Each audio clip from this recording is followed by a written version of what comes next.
A stroll by the palace of the Emir of Fika. Paraphernalia of royalty dots its walls. A step into the inner chamber of the palace, a date with the crafty hands of traditional architecture.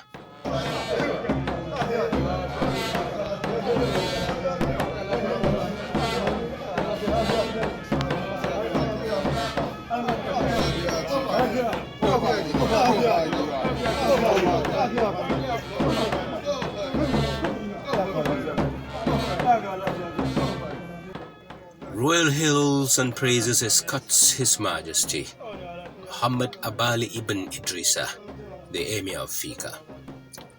His sitting curtained by the garment of the palace hands. When the garments gave way, an articulated description of the paths forefathers of the Emir took to preserve people, culture, and values of the Bolawa.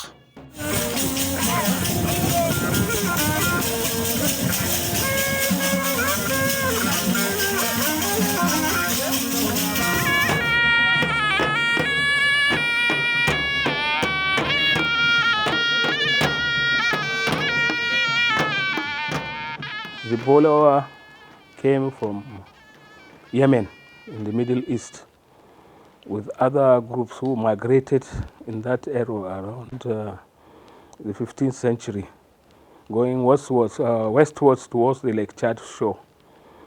The migration took place with about 35 groups, who are mostly known as the Kanuris, Jukun, Igala, and so a host of others who are spread all over northern Nigeria. So we migrated to the shores of Lake Chad. So along the line, due to some squabbles and disagreements on hunting, some stopped by princes. Always you'll have conflict over leadership. So along the line, the main Bolawa group went eastwards, looking for grazing and a place to settle down. So eventually they arrived the Danisi Hills. Due to strategic and tactical reasons, at that time there was open warfare and you have to settle in an area where you can defend. So they found the Danisi Hills was a good habitation and defense-wise they could settle down. They met the original settlers, the Gamo were there. They settled together. There are two hills, the Danisi and the Gamo Hill on the other side. The Bolawa since Yemen they came, they had an established administrative structure which comprised the Emir, and then you had the Tinjahuya, Chiroma, Tamana, and our own cultural, the Tambal, which is the symbol of the authority of the Emir. Since that time we came with it. We're still here, but so we settled at Danisi for some time. We had about 6 emirs who ruled, and then towards the ground level you had where the crown prince is had his abode. He can't join his father there. So we had about 6, I think, emirs at Danisi. Before, after some time, they came down to the present Fika, which they call it Lafia Moi, meaning King's Peace.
The piece of history atop a mountain kilometers away from Patiskum.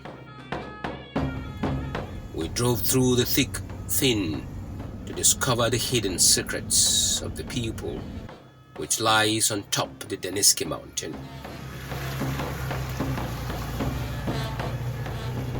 A historic village where the custodian of the mountain lived was our first stop, and one of my favorite lunch was in the offing.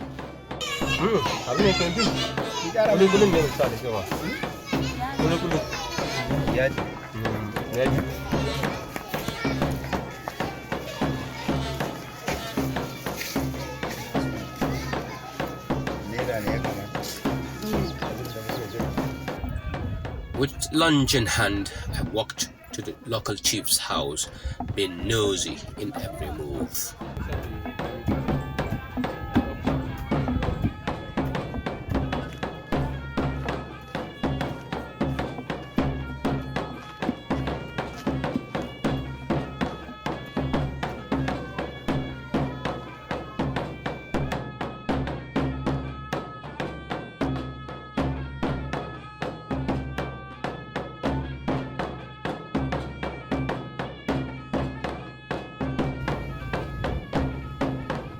With a number of guides, we rode a rough ride in between the winnowing of grains, then through a dry waterway.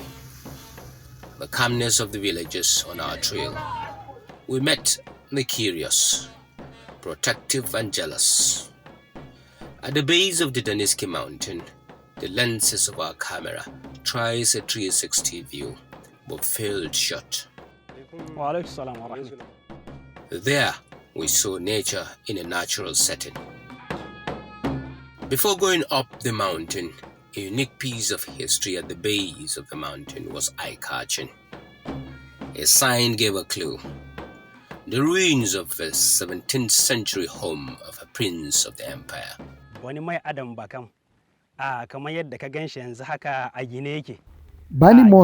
Bakam, just as you're seeing it, has been built for the son of the Emir who rules the people of Danisi up in the mountain.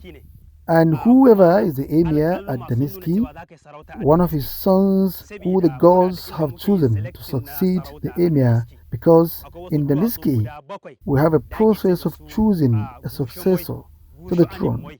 There are some 7 stones which are scared, and when these stones are put together, the successor sat on them without any sign of shaking. Then it is proven that the person will succeed the Emir. So from that time, that particular son of the Emir leaves the top of the mountain. He won't live in the same house with the Emir. He will then be escorted to the base of the mountain where he lives in the prince's house until the passing of the Emir. Then he will be crowned. Sai zanna zuwa lokacin da mahaifinsa ya rasu, sannan aka je aka bashi sarauta. So shine muke kiran wannan wuri Boni Moy Adam Bakam. The materials used in building these pieces of art could be the secret of its resilience to the wrath of the weather. Guess what? The well used by the home of the prince still contains water, though it's overtaken by weeds.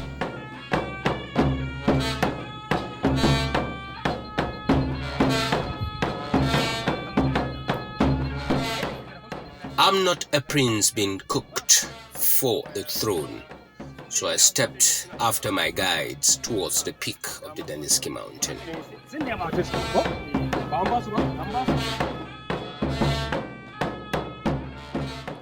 Climbing the Gushe Danisi, that means the rock of Danisi, the Bolawa people, is a unique experience here. It's somehow rocky on the way climbing up through trees and shrubs and getting up there to discover the treasure that has been kept for ages here for the Bolawa people.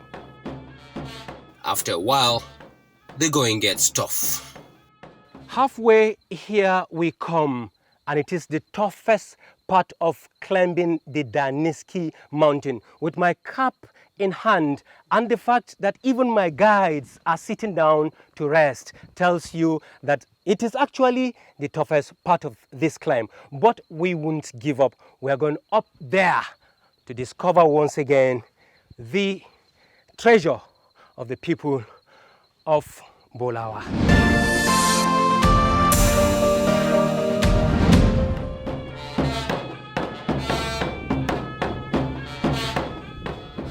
In less than an hour, we were up the mountain and getting the aerial view of the treasured flat and vast land on top the mountain was a revelation. We left the eagle eye above our heads and stepped on the path of history.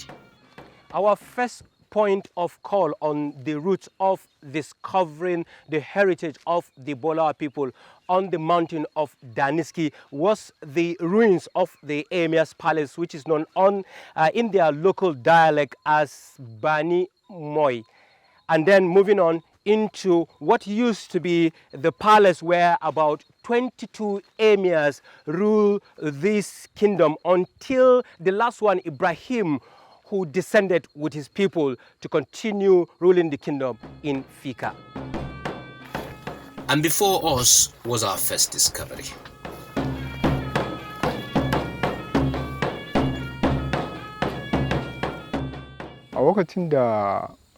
As at the time they were living, I mean our parents, in old Danisi on top of the mountain, I wasn't born, but when they all came down, I was born in Danisi, the mountain base before we finally moved to Ganji.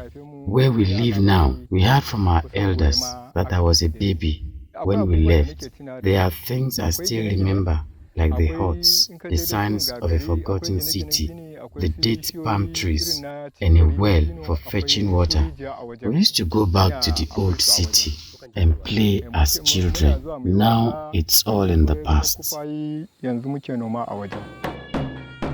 Choosing atop the mountain for the people of Bolawa was in the footsteps of the Ethiopian Empire, which stood tall against the Italians. But because he wants to preserve the little people he has, then he climbed up, dig trenches all along to preserve. Then they settled in Danisi.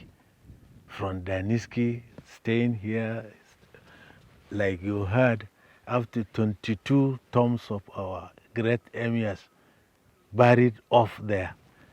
Then later they discovered a place called Fika.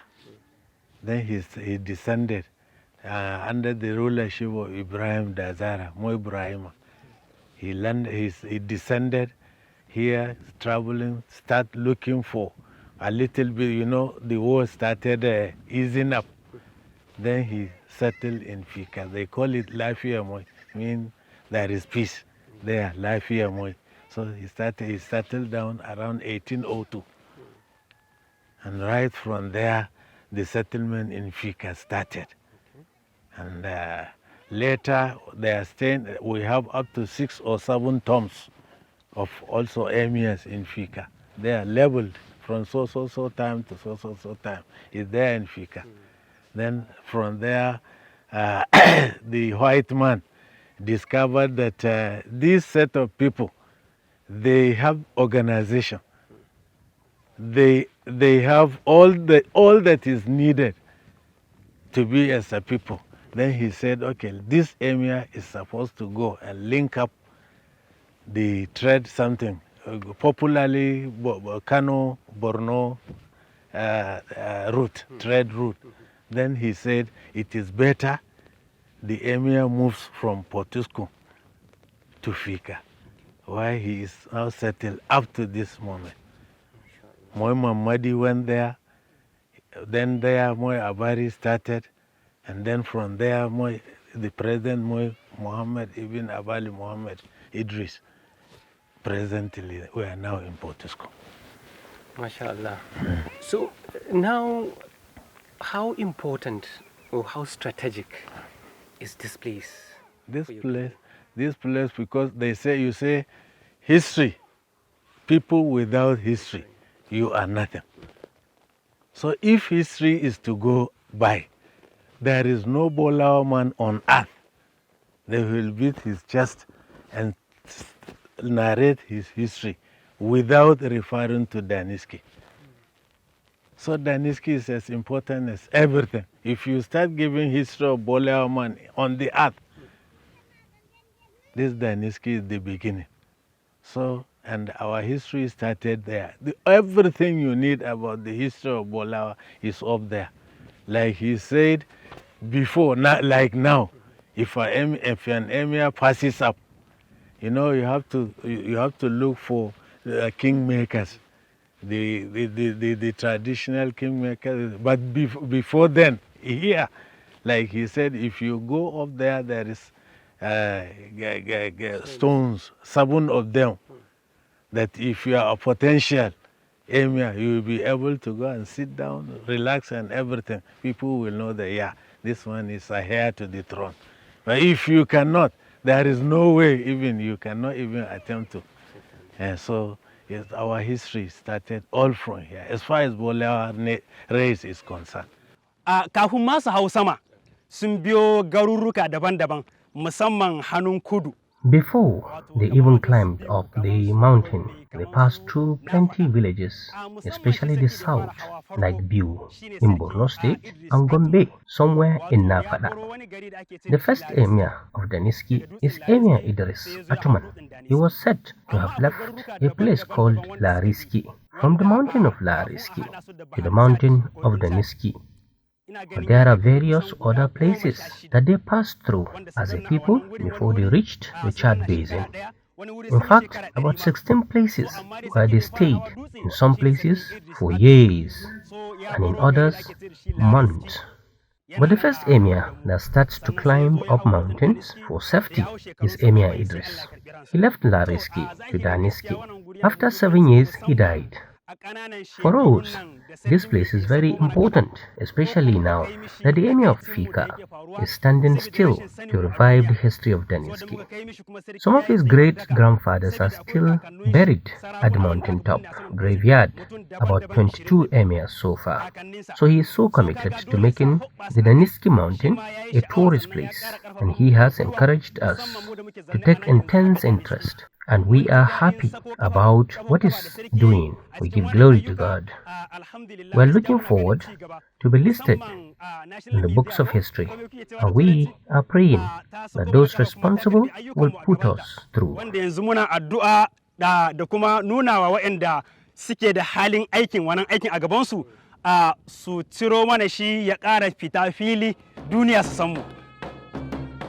We crisscrossed the ruins of the empire. Silos with inscription only the wise can comprehend, and the Emirate Jumaat Masjid not standing, but the heap of sand present a heap of history. Descending from the top of the heap of particles that have formed the ruins of the only Jumaat mosque that stood here on top of the Danisi Mountain for centuries. I've not been to other places like their own Jinri, the graveyard that still holds the bodies of a number of emirs that have ruled this kingdom. I come to finally understand, I also agree, the fact that these people have held on to Islam as their major religion. For hundreds of years, the people of Bir Danisi have lived high above the enemy on top of the mountain. And behind they left a treasure that is jealously protected by the Fika Emirate. When we began to descend the mountain, my thoughts went to the pyramids of Giza in Egypt. My final steps from the top of the Danisi Mountain, the home of the Bolawas. What I saw there and I left was a trinket containing a lot of huge cultural values that no amount can buy. If you ask me whether I want to go back there once more, I'll tell you with the loudest voice that I will.